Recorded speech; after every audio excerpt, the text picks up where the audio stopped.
Let's continue talking about the workplace then. Having been a recipient of BEE yourself, why do you believe now is the correct time for this policy to end? It's not a question of now is the time to end. I have been speaking about the limitations of BEE for the last 5-10 years. The reason being that what we need in this country is an inclusive, competitive, and prosperous economy. And that cannot be developed by simply slicing a few shares from different established entities. What this country needs is to promote entrepreneurship, to enable young people to think of how do I earn a livelihood? How do I become a job creator rather than a job seeker? So we in Agang believe that the first thing to do is to ensure that every young person leaving our education and training system has the preparation, the competencies to be able to either become a professional or to become an entrepreneur. Now, entrepreneurship depends very much on the environment we create. We need to create an environment that encourages creativity, innovation. And that means we need to make sure that we don't allow existing players to shut out the small people. And that requires a strong competition commission. This slapping of the wrists of banks that are milking us with high banking charges, cell phone companies that are charging us 10 times what people pay elsewhere, including here on the African continent.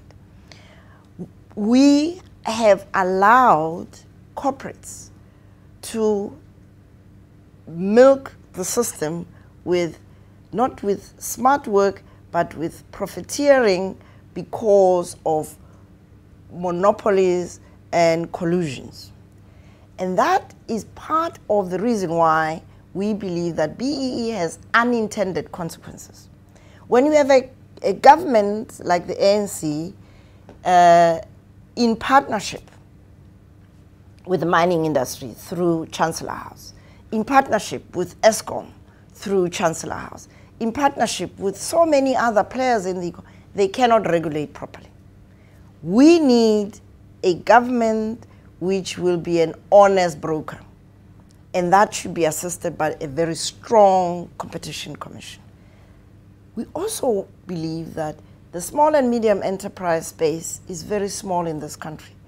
We need to grow that, and for that to happen, we need to stop the bureaucracy which currently undermines entrepreneurship. People apply to the many, many government funds that have been set up, including the National Empowerment Fund. We need to consolidate those into a one-stop shop where entrepreneurs can get advice on their business plan, advice on the way in which they can execute on their business plan, and then capital to start their businesses, and then ongoing advice to make sure that they actually develop small enterprises into medium, medium into large. That's happening all over the world. The likes of Spain and Portugal and Italy grew into the economies they are through that sort of intervention. But we also need to make sure that we have an economy that is inclusive in the wider sense. Our primary industries, mining and agriculture, remain uncompetitive because we have not changed the business models in those. Agang has got plans to transform mining, to transform agriculture, to actually treat them as a continuum, because they all use land. One taking things underneath land and the other utilizing the surface space. We are not innovative in the way in which we use those primary assets, and part of it has to do with the poor education and training system that we have had. We need to move into high skill, high wage in the mining industry. We need to move into innovative agribusiness environment. The government is the biggest, the state is the biggest owner of land.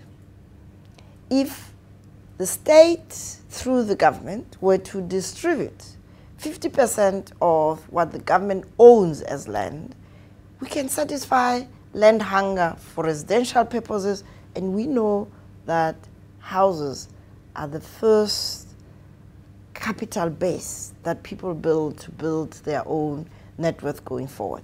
And we need to make sure that people own the places they stay in, except for the startups.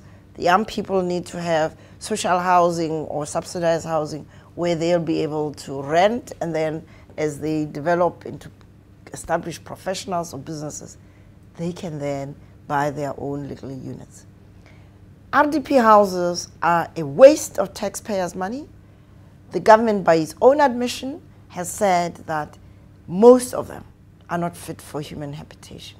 We need to move to a different model, a model that reimagines our cities, our rural areas, combines agribusiness and land reform with a complete model that enables rural development to make living in rural areas and rural towns attractive again.